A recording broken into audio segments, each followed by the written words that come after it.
¿hay algo que te impide? ¿Te impide algo creer? ¿Acercarte más a Dios? ¿Tienes algún obstáculo para abrirle tu corazón? ¿Habrá algo?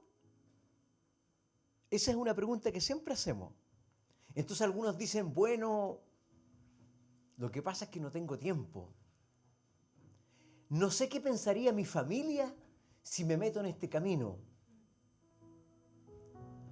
Si me ven que empiezo a leer la Biblia, ¿qué van a pensar? Otros dicen, no estoy preparado. No creo que Dios se interese en mí.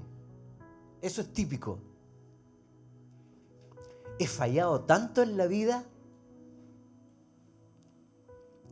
No creo que sea tan necesario que yo tenga que ir a un lugar a escuchar. Hermanos, todas esas respuestas tienen un sentido, un porqué. Quizás para algunos puede ser un pretexto o la perfecta excusa. La perfecta excusa para no tener que seguir principios. Pero otras veces esas respuestas tienen que ver con una mala interpretación. Tienen que ver con conceptos equivocados, con ideas que no tienen un fundamento.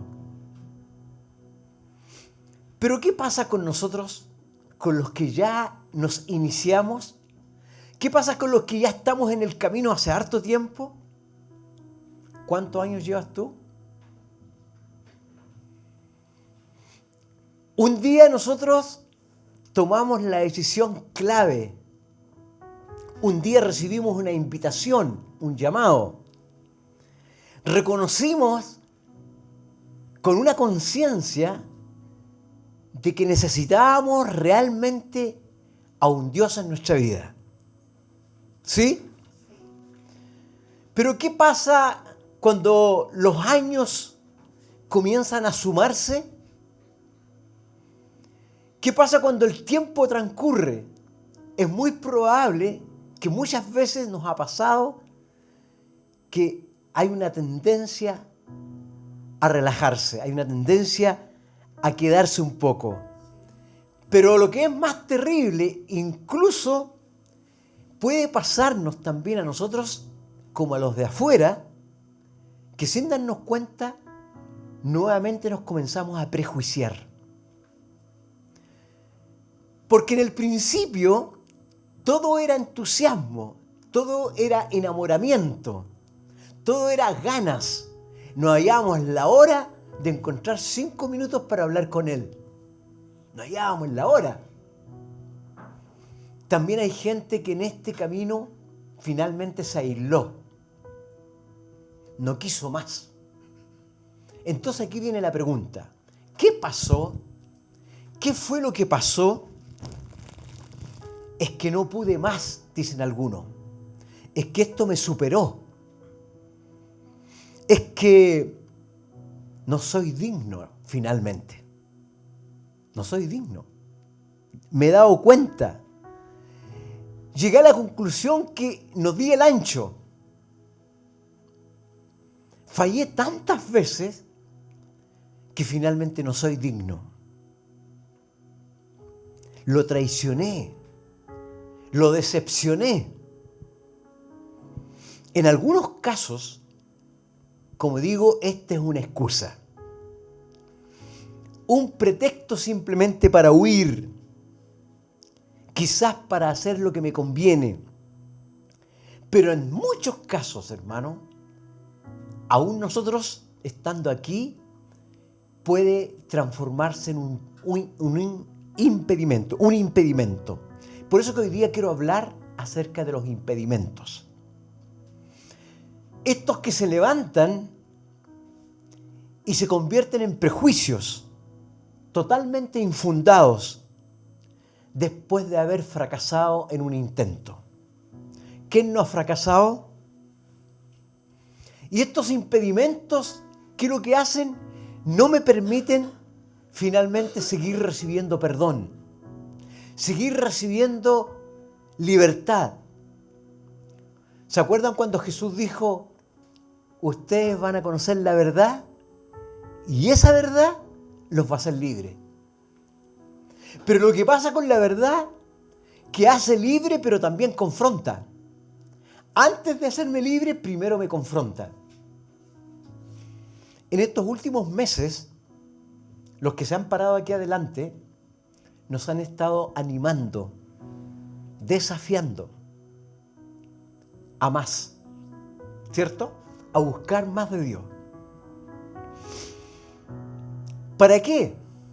Para poder caminar más livianos, para poder finalmente lograr el objetivo de por fin ayudar a alguien. Si no, no se puede. No se puede ayudar a nadie si yo primero no estoy liviano. Entonces, hermanos queridos, tenemos que esta mañana identificar cuáles son esos impedimentos. Primero, quiero mencionar que hay algo que nos va a hacer un tremendo obstáculo. Se llama legalismo y religión. Porque el legalismo y la religión, ¿qué es lo que nos dicen? Que hay que ser intachables para orar. Hay que ser perfectos para poder acercarse a Dios. En Hebreos dice lo siguiente: acérquense con mucho respeto y cautela para que revisen su caso y esperen la sentencia o el fallo del juez en los próximos 30 días, si es que usted está dentro del quintil más aceptable de la congregación. Eso dice. ¿Sí? ¿Sí? Eso. Esa es una versión rara, porque la verdadera dice: acercaos al trono de la gracia confiadamente para alcanzar misericordia y hallar gracia para el oportuno socorro. La otra se las leí para saber si estaban atentos. Hermanos, los conceptos equivocados siempre levantan murallas que son insalvables.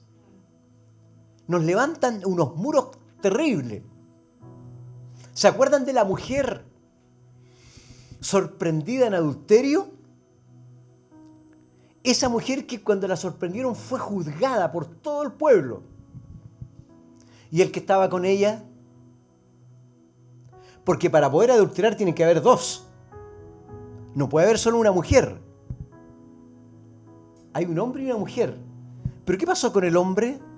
Lo taparon. Lo taparon, nadie habló de él. Los estudiosos teólogos dicen que probablemente fue un fariseo el que adulteró con esa mujer. Pero lo taparon. Solamente se juzgó a la mujer. ¿Qué pasó? Que la querían apedrear en la plaza pública. Pero Jesús dijo: mujer, ni yo que tengo el poder, ni yo que peso los corazones, te condeno. Anda tranquila. Hay tantas culpas que se acumulan que detienen a muchos y que no pueden seguir caminando. No pueden seguir siendo libres. Llega un minuto en que hay muchos hermanos nuestros que piensan que ya no tienen remedio. Jesucristo, hermano, con sus acciones y con sus palabras, por un lado, liberó a los cautivos y por el otro lado, confrontó el legalismo. Lo desnudó en público. Por eso que dijo: sepulcros maquillados, víboras, hipócritas. ¿A quién le dijo eso? A los más religiosos de la época, a los líderes de la religión, nada más. Por lo tanto, no hay nada que complique más, no hay nada que enoje más a los religiosos que lo que es la gracia de Dios. La gracia de Dios es lo que enoja más a un religioso. ¿Por qué, hermano? Porque la gracia de Dios es súper escandalosa. Es lo más escandaloso que hay en la Biblia, la gracia de Dios. Jesús dijo, todos los fieles, los que nunca han fallado, los que siempre me creen, los que siempre me sirven, vengan a mí que les voy a dar descanso. En Mateo 11:28. ¿Eso dijo? Venid a mí todos los cansados y cargados, y yo os haré descansar. No dijo, vengan los fieles, vengan los que sirven todas las semanas en la iglesia. Solamente a eso les voy a dar descanso. Él dijo, vengan todos,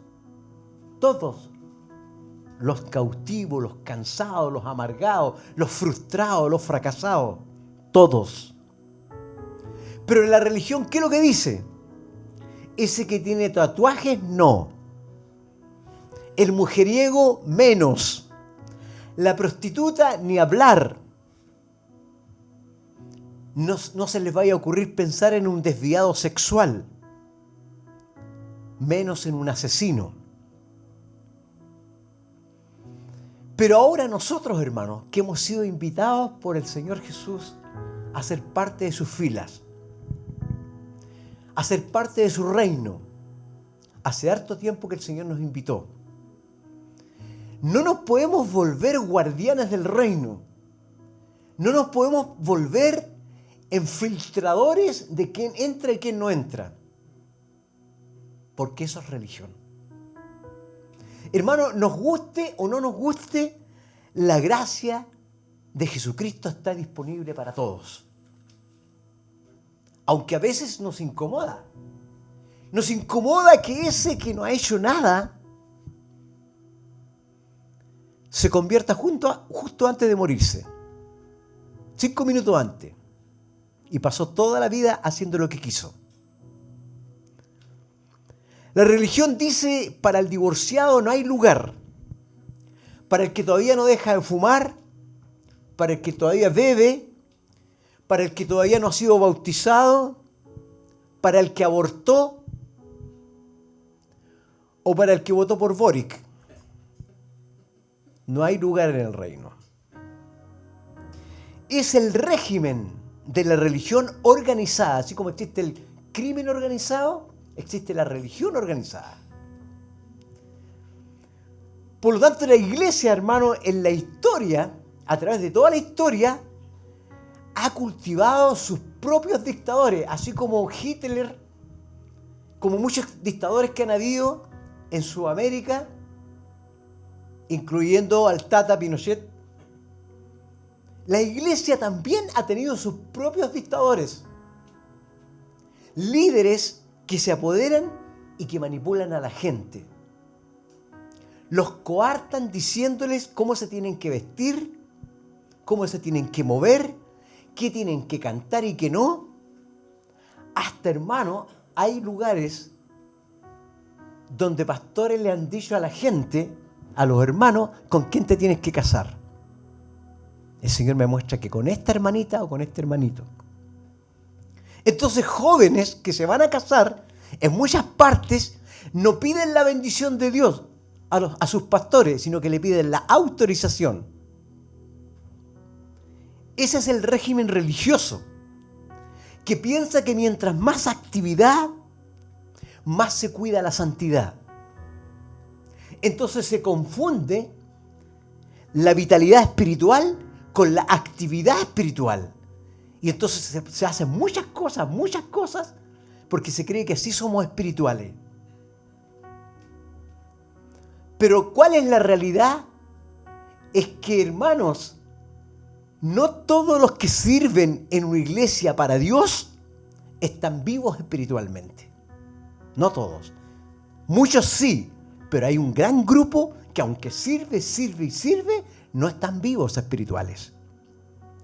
¿Por qué? Porque mucho de eso es pura competencia, pura apariencia, pura justicia propia, y muchos sirven por temor.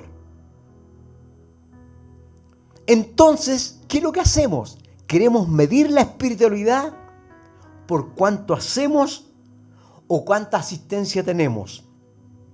Eso fue lo que nos enseñaron hace muchos años los religiosos espirituales. Tiene que ver con cuánta actividad, cuántos estudios bíblicos tenemos en la cabeza, cuántos congresos tenemos en la espalda. 2 Corintios 11:3 dice, Pablo dice esto, mire, escúchelo bien. Pablo dice, temo que así como la serpiente que engañó a Eva con su astucia, de alguna manera ustedes puedan ser desviados de la sencillez que significa servir a Cristo. Miren lo que dice, cuidado con la astucia del enemigo, que no vaya a hacer que el enemigo te venga a engañar y te complique el evangelio. Porque Jesús, hermano, cuando vino a traer el Nuevo Testamento, el Nuevo Pacto, ¿qué vino a hacer? Vino a simplificar el evangelio. Vino a hacerlo auténtico. Auténtico. Por lo tanto, simplificarlo nunca significó libertinaje, como algunos pueden pensar. No es tampoco decir, porque Jesús simplificó el evangelio, entonces hago lo que quiero, lo que se me da la gana. No. No es decir, entonces me congrego cuando sienta nomás. Vengo de vez en cuando y nadie me tiene que decir nada. No significa eso. Simplificar el evangelio es hacerlo auténtico. No significa otra cosa. Significa que alguien que se arrepiente, alguien que recibe perdón, salvación, recibe la gracia de Dios todas las veces que sea necesario. ¿Por qué? Porque dice que sus misericordias son nuevas cada mañana, que nunca se agotan. Eso es lo sencillo y auténtico del evangelio. Eso. Pero ¿qué pasaba antes? En el pasado existían maestros que con el fin de tener el control de la gente, sacaron a Dios. A Dios lo sacaron del alcance de la gente. Hubo épocas muy largas en que la Biblia no estaba disponible para todas las personas. Solo los líderes de la iglesia estaban convencidos que los seguidores promedios no podían comprender las Escrituras. Solo ellos, los verdaderos conocedores, los verdaderos interpretadores, o sea, los que tenían el monopolio. ¿Se acuerdan cuando pasamos la pandemia? Bueno, en la pandemia, como nos vimos obligados a hacer las reuniones online y muchas iglesias no se podían reunir en los lugares físicos, muchos líderes cristianos, pastores, se pusieron nerviosos. ¿Por qué se pusieron nerviosos? Porque ya no podían controlar a las ovejas. Pero lo que pasa es que las ovejas nunca han sido de ningún pastor. Las ovejas no pertenecen a ningún pastor del mundo, porque Jesucristo es el único pastor, gran pastor de las ovejas.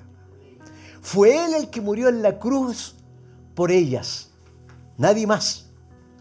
Entonces es muy ridículo, pero muy ridículo, que los pastores tengan que decirle a la gente cómo vestirse o con quién casarse. En lugar de dar una paternidad sana, un consejo sano, y no una dictadura religiosa. Alguien dijo, y escuche bien esto, nunca, pero nunca estamos tan equivocados que cuando estamos convencidos de estar en lo correcto. Ojo acá, nunca estamos tan equivocados que cuando estamos convencidos de estar en lo correcto. Ahora, no se refiere, por supuesto, a los fundamentos de la fe. No se refiere a las doctrinas básicas, por ejemplo, Jesucristo, el Espíritu Santo, la salvación, la vida eterna. No. Sino, como dice el proverbio, que no sean sabios en su propia opinión. Cuando nosotros creemos que ya no tenemos nada que aprender, aún peor, cuando nosotros pensamos que no podemos desaprender lo que aprendimos equivocadamente, eso sí que es peor. Cuando eso ocurre, cuando alguien dice, yo no tengo nada que aprender de nuevo, o yo no tengo nada que desaprender de lo equivocado que he aprendido, el vino nuevo no puede entrar. El vino que trae Jesús, que es un vino nuevo, no puede entrar al corazón.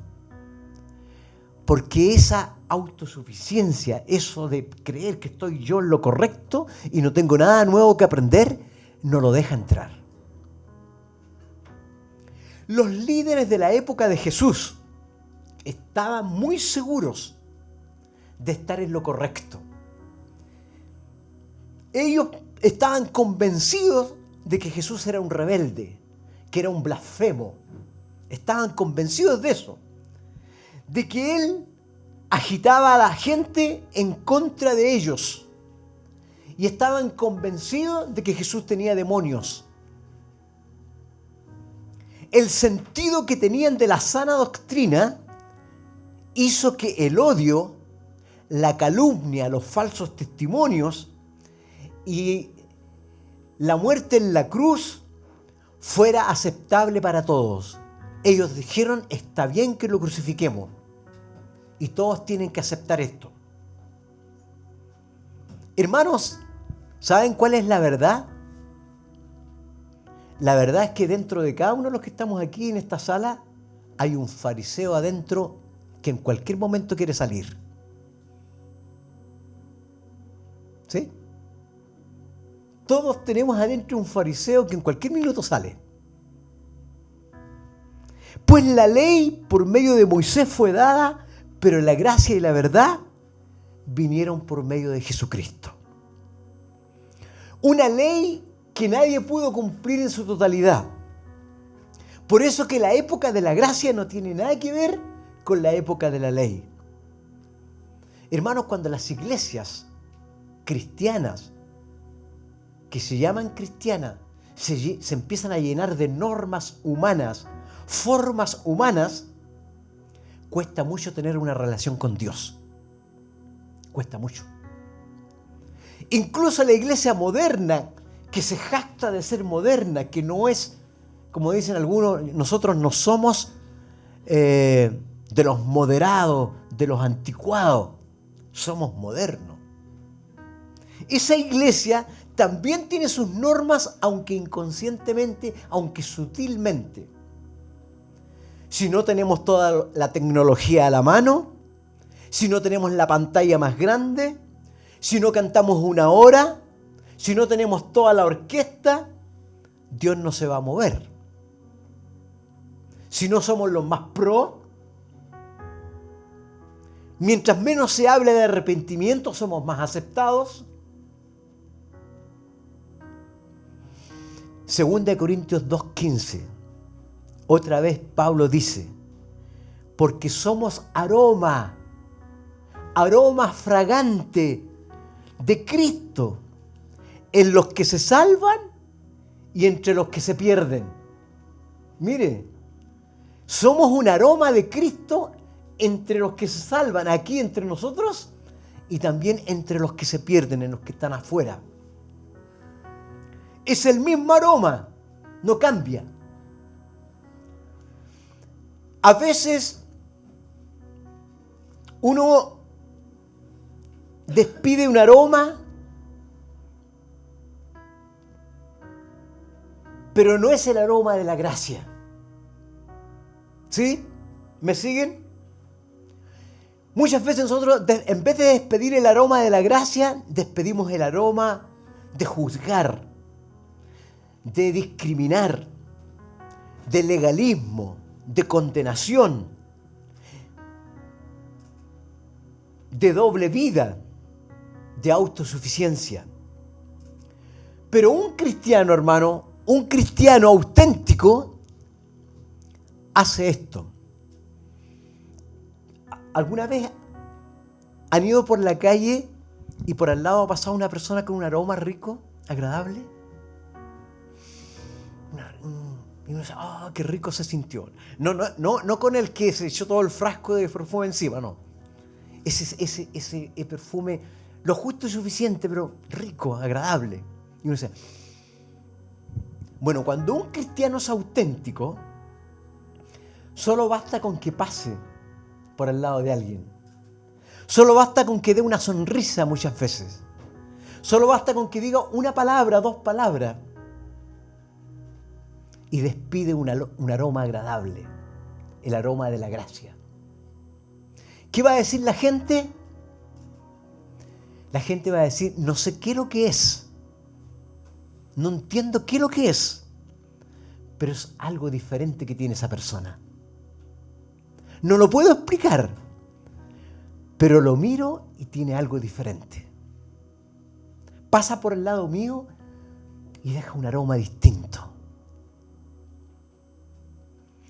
Pero ¿qué pasa cuando no sucede eso?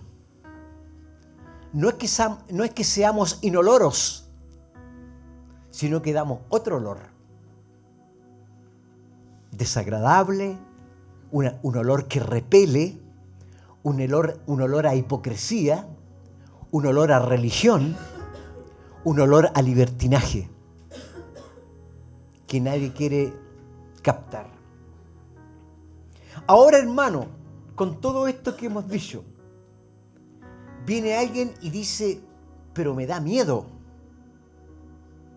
Claro, porque existe un miedo a que la gracia se convierta en una licencia para pecar.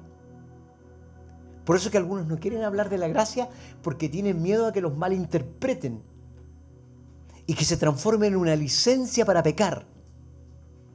La iglesia se nos va a convertir no sé en qué. Pero la Biblia, toda la Biblia está llena de licencia para pecar. Usted la abre y ve, por ejemplo, David mató a 10.000. Saúl mató a 1.000 y David a 10.000. La abre en otra parte y dice, y fue y se ahorcó. Licencia para suicidarse. Y iba con sus 3 esposas. Licencia para cualquier cosa. Si la Biblia se interpreta, se discierne sin el Espíritu, puede dar pie para mucho.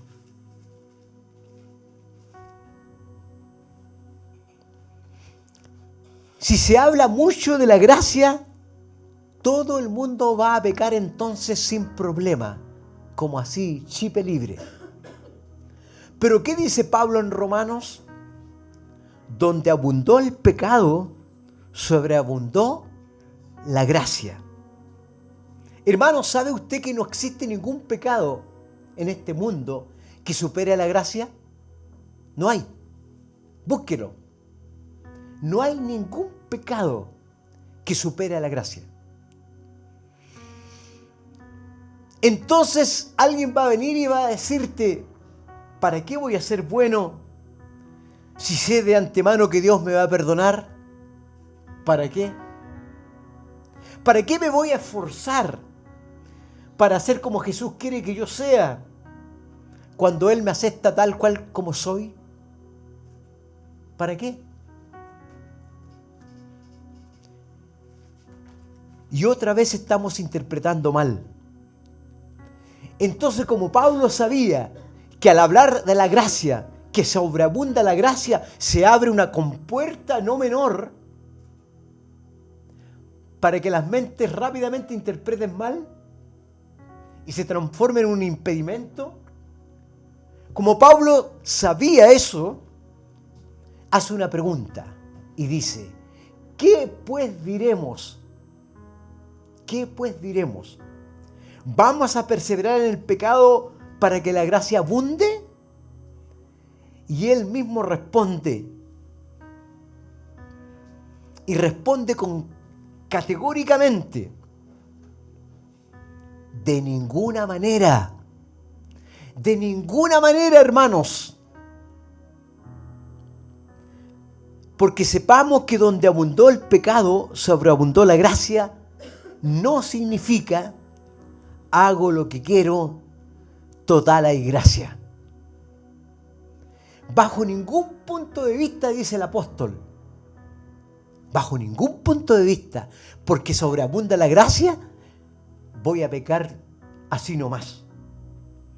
Porque los que hemos muerto al pecado, dice, ¿cómo vamos a querer vivir todavía en él? Si alguien murió al pecado, ¿quién va a querer regresar de nuevo a la muerte? Por eso, hermano, un cristiano que nació de nuevo, que fue salvado, que resucitó a una vida nueva, que fue rescatado, va a tener nostalgia por la tumba de la muerte del pecado. ¿Vamos a tener nostalgia de eso? ¿Una tumba que dejamos atrás? Pablo compara el pecado con la esclavitud y dice, ustedes eran esclavos del pecado. Porque una persona que ha estado en las drogas, que ha estado agarrado del alcohol, de las mentiras y de muchas otras cosas más, no es libre, a no ser que Jesucristo lo libere. ¿Y a quién se le va a ocurrir, después que lo liberan, volver a la esclavitud? Usted pregúntele a alguien que fue esclavo en algún país y que experimentó la esclavitud, que es terrible, y que viene alguien y lo compra y le dice, desde hoy en adelante eres libre, yo pagué por tu libertad. ¿Usted cree que esa persona va a decir, no, ¿sabe qué? No se preocupe, quiero volver a ser esclavo? Jamás. Jamás. En resumen, entonces, si ya no queremos pecar, no es porque no tenemos licencia para pecar, porque sí tenemos licencia. Si yo decido no querer pecar más, no es porque no tenga licencia, es cuestión de gratitud. Entonces aquí tenemos que revisar cómo está mi gratitud. Porque cuando se nos escapa la gratitud, fácilmente podemos volver. Es cuestión de gratitud. Porque, hermano, ¿hay aquí alguno de nosotros que está siendo vigilado 24/7 por algún pastor, algún líder? Nadie. Apenas nos alcanzamos a ver 2 horas en la semana, el día domingo, y algunos nos vemos los miércoles, un ratito. El resto, cada uno está en lo suyo, cada uno está en su vida personal, individual. Nadie a usted lo está vigilando 24/7. Solo que uno quiere estar a la altura del que lo salvó, a la altura del Dios que hizo tanto por uno. ¿Hay pecados que son atractivos? Sí, muchos. Hay muchos pecados atractivos. Pecados que a nuestra alma le encantan. Pero no vale la pena volver a la esclavitud después de lo que Cristo hizo por nosotros en la cruz. Entonces, escuche esto. No es que no peco porque me persigue alguien, porque alguien me vigila. No es que no peco por eso, sino por gratitud a lo que se me dio. Por eso. Entonces alguien dijo, querer pecar, pero no poder pecar, es religión. ¿Lo entendió? Querer pecar. Quiero pecar, pero no puedo, porque me están vigilando. Eso es religión. Pero poder pecar nadie me está vigilando, pero no quiero, eso es libertad. Eso es verdadera libertad. Una vez la Daniela colocó algo relacionado en la pizarra ahí. La verdadera libertad. ¿Qué pasaría si un día Dios dijera, voy a dar 24 horas de libertad al planeta? 24 horas donde no hay principio. Hagan lo que quieran. Nadie les va a juzgar ni nadie les va a pedir cuenta. ¿Qué haríamos? Pregúntate, ¿cuántos cristianos se desbandarían si Dios mismo dijera, hay permiso por 24 horas solamente?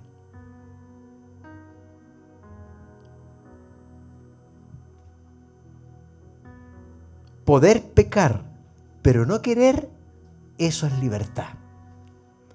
Entonces, ¿cuál es el secreto?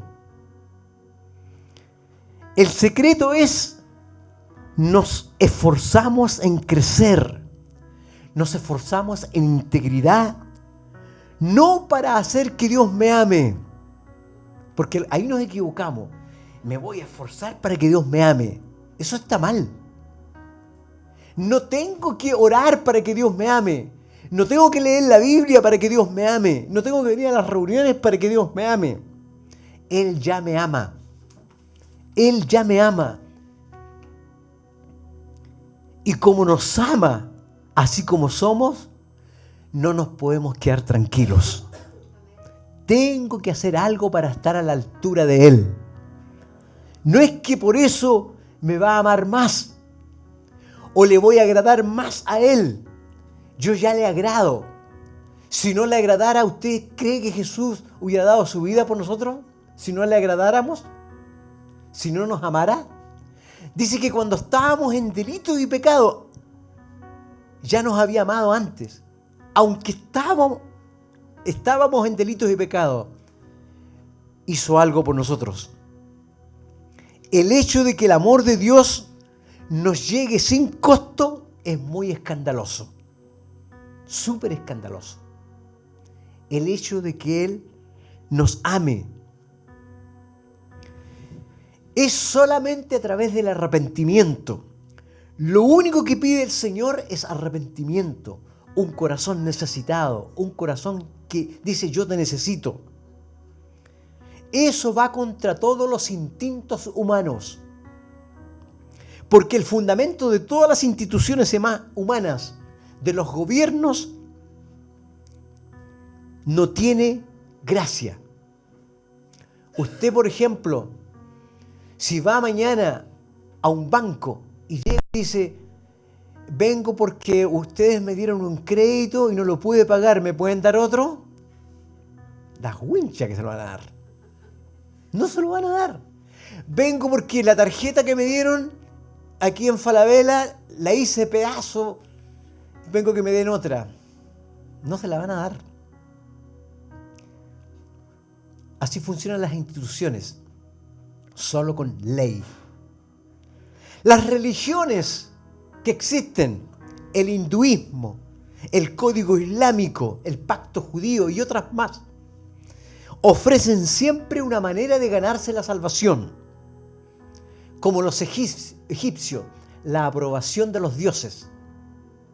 Solo el cristianismo ofrece gracia escandalosa, incondicional.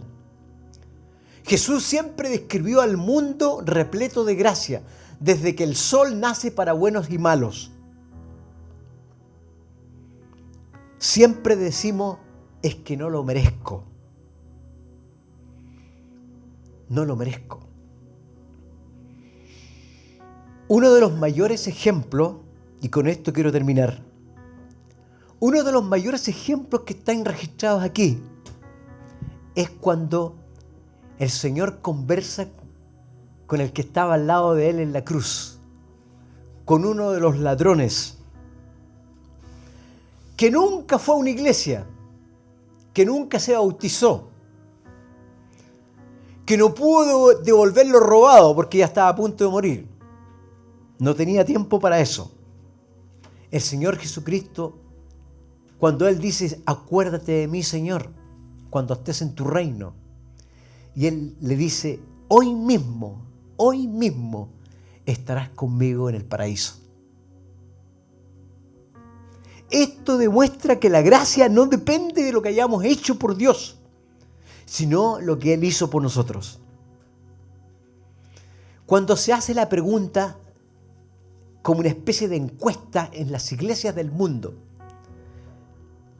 cuando se hace la pregunta en muchas partes del mundo a los creyentes, y la pregunta es, ¿qué hay que hacer para llegar a la eternidad?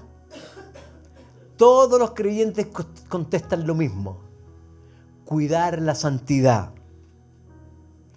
Pero los relatos bíblicos contradicen esa respuesta, porque Dios acepta en su casa a todo el que se acerque. Todo lo que hay que hacer es pedir auxilio, como el hijo pródigo, como el hijo despilfarrador. Decir, Señor, he pecado contra ti y te necesito. Y esto, hermano, no es abaratar el Evangelio. Nunca ha sido eso. Por eso que el Evangelio se llama buenas noticias. Buenas noticias. Todo aquel que dice, Señor, te necesito. Eso hace que la misericordia de Dios venga vez tras vez sobre uno. Si no hay perdón para una persona que está agonizando en un hospital, para una persona que nunca pisó una iglesia, nunca leyó la Biblia, pero en los últimos minutos se arrepiente y pide auxilio, si no hay perdón para esa persona, como nosotros muchas veces creemos, entonces hay que decirle al Señor, Señor, dile al ladrón que llevaste al paraíso que salga de ahí, expúlsalo. Si no hay perdón para este, tampoco hay perdón para el otro. Alguien dice, yo la he embarrado tanto, como nadie. El Señor nos vuelve a decir hoy día, hay gracia disponible para ti todavía. Hay gracia. ¿Cómo voy a buscar a Dios después de tanto fallar? La verdadera espiritualidad comienza cuando uno reconoce que Él me amó primero. En 1 Juan 4:19 dice, le amamos porque Él nos amó primero. Por eso le amamos. Por eso le amamos. Porque primero Él nos amó. No es que yo lo amé y ahora el Señor me va a amar. Voy a amar a este hijo porque me ama. Como ya me di cuenta que me ama, entonces ahora lo voy a amar. No, es al revés. Tú puedes decir, es que no soy digno de buscar de Dios, no soy digno de crecer más, no soy digno de pedirle más. ¿Y quién lo es? ¿Quién lo es? ¿Hay alguno digno en este planeta? No hay ninguno. No hay ninguno digno. Solo el Señor, con su gracia escandalosa, nos desafía y nos invita a seguir avanzando. Con su gracia maravillosa nos dice, puedes acercarte a mí, al trono de la gracia y hallar socorro y hallar misericordia. Pero cuando tú reconoces eso, cuando tú reconoces que en mi gracia puedes avanzar, ya no va a haber impedimento. Ya no va a haber ningún impedimento para que vengas delante de Él. Nada, ninguna derrota, ningún fracaso, ninguna excusa. No tengo necesidad de excusa, porque las puertas están abiertas, pero están abiertas para el que realmente reconoce y no se pierde en los pensamientos equivocados, en los conceptos equivocados, en los prejuicios. No se pierde en eso.